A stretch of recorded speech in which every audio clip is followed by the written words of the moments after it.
பொடி dosa. My choice is பொடி dosa. Masala dosa. It's always my choice. Dosa வகைகளில் ஒவ்வொருவருக்கும் ஒவ்வொரு சாய்ஸ் இருக்கலாம். ஆனால் எல்லா வகை தோசைகளுக்கும் ஒரே சாய்ஸ் இதயம்.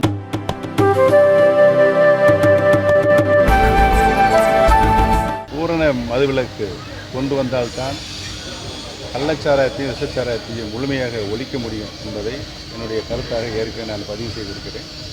அதை அரசு செய்ய வேண்டும். சசிகலா அவர்கள் தொண்டர்களை இப்போ சந்திக்க ஆரம்பிச்சிருக்காங்க. நீங்களும் அவங்களும் சேர்ந்து சந்திக்கிறதுக்கான வாய்ப்புகள் இருக்கு. ஏற்கனவே நான் தொண்டர்களையும் பொதுமக்களையும் சந்தித்து கொண்டு தான் இருக்கிறேன். மாண்புமிகு சின்னம்மா அவர்கள் சந்திக்கிறார்கள். அவருடைய முயற்சி வெற்றி பெறட்டும் என்று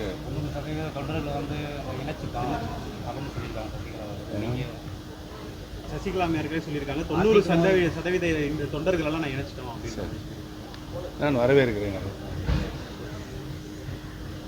சட்ட ஒழுங்கு சம்பந்தமாக இப்போ முதல்வர் சட்ட ஒழுங்கு தமிழகத்தில் சீர்கெட்டு கிடக்கிறது. அதை சரிப்படுத்தக்கூடிய வழியை மாண்புமிகு முதலமைச்சர்கள் செய்ய வேண்டும். செய்ய தவறினால் அவர் மீண்டும் ஆட்சிக்கு வருவது கேள்விக்குறியாக படுவதை அடையார். 3 கிரிமினல் சட்டங்கள் கொண்டு வருது. அது வேற்று மொழியில் இருக்குது. தமிழ் ஆங்கிலத்தில் இல்லைன்னு ஹிந்தி சமஸ்கிரமும் கலந்துருக்கு அப்படின்னு அது ஆங்கிலத்தில் கொண்டு வருவதற்கான முயற்சி நடைபெற்றுக்கிட்டு இருக்கிறது. ஒருபோதும் அதிமுக உண்மையா இருந்தது கிடையாது. அதிமுக நேற்று நீண்ட விளக்கம் சொல்லியிருக்கிறேன். இதுக்கு மேல் விளக்கம் சொல்ல முடியாத ஒரு சூழ்நிலை இருக்கிறது. ஏன்னா கட்சி நலன் கருதி அவரை போல நான் தெனாவட்டவோ சர்வாதிகாரமோ பேச மாட்டேன் என்பது நாட்டு மக்களுக்கும் கட்சி தொண்டர்களுக்கும் நன்றாக தெரியும். இந்த சூழ்நிலையில் கட்சியை இணைப்பதுதான் ஒரே வழி. நடைபெற இருக்கின்ற ஊரக உள்ளாட்சி தேர்தலில் வெற்றி பெற வேண்டும். அதற்கு பின்னால் நடைபெறுகின்ற சட்டமன்ற தேர்தலில் வெற்றி பெற வேண்டும் என்று சொன்னால் கட்சி இணையாமல் அது சாத்தியம் இல்லை என்பதுதான் என்னுடைய தனிப்பட்ட கருத்து மட்டுமல்லாமல் பொதுமக்களுடைய கருத்தாகவும் கட்சியினுடைய அடிப்படை தொண்டர்களின் கருத்தாகவும் இருக்கிறது. நான் ஏற்றுக்க மாட்டேன் அப்படின்னு சொல்லி சொல்றாரு யாரு? எடப்பாடி பழனிசாமி.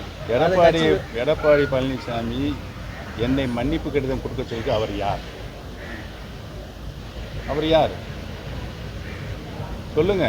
கட்சியில் பொதுச்செயலாளர் அங்கீகாரம் கட்சியில் பொதுச்செயலாளர் வழக்கு இன்னும் சென்னை உயர்நீதிமன்றத்தினுடைய சிவில் சூட்டில் நடைபெற்றுக் கொண்டிருக்கிறது. சார், இந்த விக்கிரவாண்டி இடைத்தேர்தலில் அதிமுக தொண்டர்கள் யாருக்கு வாக்களிக்கணும்? விக்கிரவாண்டி இடைத்தேர்தலில் அதிமுக தொண்டர்கள் யாருக்கு வாக்களிக்கணும்? இரட்டைலன் சின்னம் போல மாம்பழமும் இருக்குங்கிற மாதிரி பேசியிருந்தீங்க நீங்க. இரட்டைலன் சின்னம் போல இல்லை இரு இலை சின்னம் அங்கே தேர்தலில் போட்டியிடலை. அதனால் இரு இலை சின்னத்தோடு கூடிய மாங்கனி அங்கே போட்டியிடுகிறது என்பதை நான் அங்கே சொல்லியிருக்கிறேன். அதுதான் நடக்கப் போகிறது. தலைமை மாற்றப்படணும்னு சொல்லியிருக்கீங்க. அது யார் தலைமை வைக்கணும்னு நினைக்கிறீங்க சார்? அதிமுகவில் தலைமை சரியில்லை. இந்த இயக்கம் தொண்டர்களால் உருவாக்கப்பட்ட இயக்கம், தொண்டர்களுக்கான இயக்கமாக புரட்சித் தலைவர் இதை மாற்றினார்.